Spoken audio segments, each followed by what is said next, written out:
Thank you, Mr. Chairman. I rise in support of H.R. 2965, updating and enhancing the Small Business Administration's Small Business Innovation Research and Small Business Technology Transfer programs.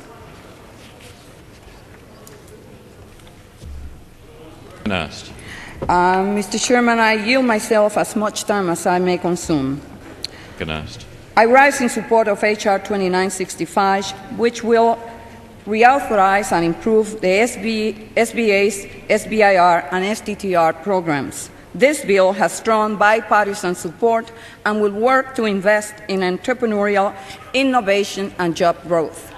While our economy is recovering, it still has a ways to go. Even now, we need to be focused on putting Americans back to work. We need growth that is lasting and industries that are sustainable. We need jobs that cannot be shipped overseas and will not evaporate in the next cycle of boom and bust. But those jobs aren't going to appear out of thin air. They need to be created. By expanding existing industries and unlocking new ones, H.R. 2965 will generate the jobs we need. The SBIR and STTR programs are vital to small business growth. Year after year, they help jumpstart 1,500 new companies. At the very least, that is 1,500 new employers. Over time, that is millions and millions of direct and indirect positions. But while these initiatives are crucial, they are not living up to their full potential. Through H.R. 2965, we can improve SBIR and STTR so they are running at maximum capacity. Job creation, Mr. Chairman, is the primary goal of R&D. But in order to generate new positions, we have to first develop new industries. Commercialization is critical to that process. But unfortunately, most research never makes it to the market. To address that issue, we are creating commercialization benchmarks. We are also encouraging conversations between SBIR officers and purchasing agencies. Ultimately, those dialogues will enhance the flow of information between buyers and sellers, helping more ideas from the drawing board to the marketplace. When all is said and done, commercialization means more than new products. It means new jobs. Once a product hits the mainstream, it opens up a world of opportunity in a wide range of industries, from retail to manufacturing. By stimulating these sectors, we can help our economy on its route to recovery. Even as our economy rebounds, small firms struggle to find funding, particularly equity investment. Just a year ago, venture capital firms drove $5.7 billion into small companies. Today, we have seen almost a 50% decline. In terms of what that means for the economy, there are now $3.7 billion fewer dollars to help our small businesses create jobs. The program's current regulations only compound those challenges. By shutting venture capital out of SBIR and STTR, we are blocking billions of dollars to create jobs and limiting our ability to innovate. What are we supposed to say to a venture-backed firm that is researching cures for pancreatic cancer? Are we supposed to shake our heads and say, sorry, you have done some promising research, but we just can't help you find a cure? Mr. Chairman, this program is better than that. That is why H.R. 2965 gives small firms, not Washington bureaucrats, the final say in how their firms are financed. This bill provides for the reasonable use of venture capital while maintaining important safeguards.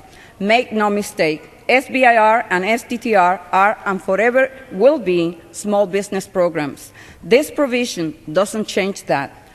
What it does do is give small firms the funding they need to develop new products. Even with the necessary capital, small firms struggle to see R&D from start to finish. That is because it is a complex process.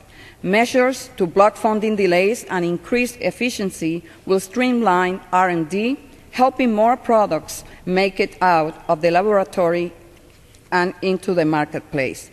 Meanwhile, we're going to broaden the scope of American invention. Silicon Valley doesn't hold the franchise on innovation, which is why H.R. 2965 reaches out to underserved rural areas. Through cutting-edge technology and grassroots marketing, it also seeks to bring women, minorities, and veterans into the SBIR and STTR programs. Innovation is the first stop on the path to prosperity. By enhancing and expanding SBIR and STTR, we can encourage small business growth in all parts of the country. In doing so, we will help our small firms to grow, innovate, and most importantly, create homegrown jobs. Mr. Chairman, I reserve the balance of my time. Gentleman from Missouri. It's okay, Mr. Speaker. Mr. Speaker, I yield myself such time as I may consume. The gentleman from Missouri is recognized. Mr. Speaker, I rise in support of H.R. 2965, the Enhancing Small Business Research and Innovation Act of 2009. Innovation happens every day. Whether it is a new development in the fight for cancer or a new computer system designed to protect our soldiers, more and more good ideas are coming from America's small businesses. The Small Business Innovative Research, the SBIR, and the Small Business Technology Transfer, the STTR, programs help to take ideas and turn them into practical products. By all accounts, the SBIR and STTR programs are highly successful federal initiatives designed to encourage economic growth and innovation within the small business community. Created in 1982, the SBIR program offers competition-based awards to stimulate technological innovation among small private sector businesses while providing government agencies with new, cost-effective solutions to meet their needs.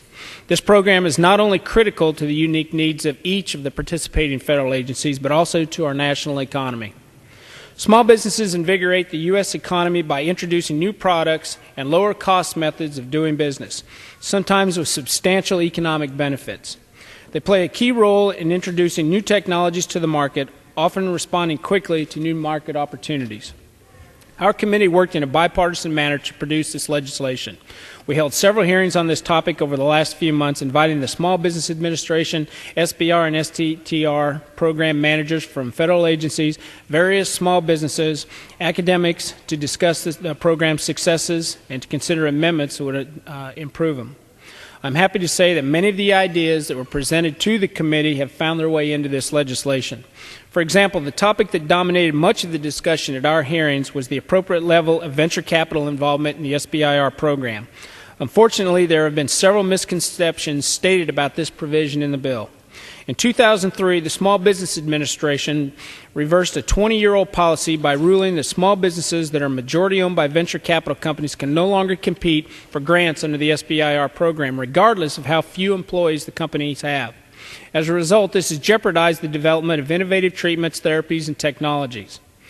The goal of our proposal is to ensure that America's small businesses continue to be the world's leader in innovative research and development and to provide the best small companies with the greatest commercialization potential access to SBIR and STTR programs. In addition, access to capital is a real concern for small businesses across all industries, and our provision provides small businesses another path to acquire the capital they need to be successful. It is also important to keep in mind that these programs will remain open for competition among all small businesses, and that federal agencies will choose the best small business to win the award. H.R. 2965 contains significant and dedicated safeguards to ensure that the SBIR program remains a small business program. It forbids a small business with one venture capital firm from having over 50% ownership from qualifying for that small business award. The bill also has safeguards that prohibit large companies from taking control of a small business and receiving small business grants. The legislation also bans a business whose board's majority is from a venture capital firm that prevents them from participation in the program.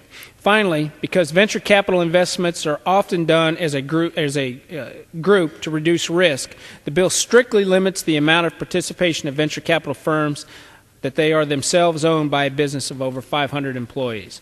Our comprehensive bill also takes significant strides to bring the programs into the 21st century by increasing the award sizes, enhancing data collection and reporting requirements for better oversight, and providing federal agencies with a mechanism by which they can meet and share best practices.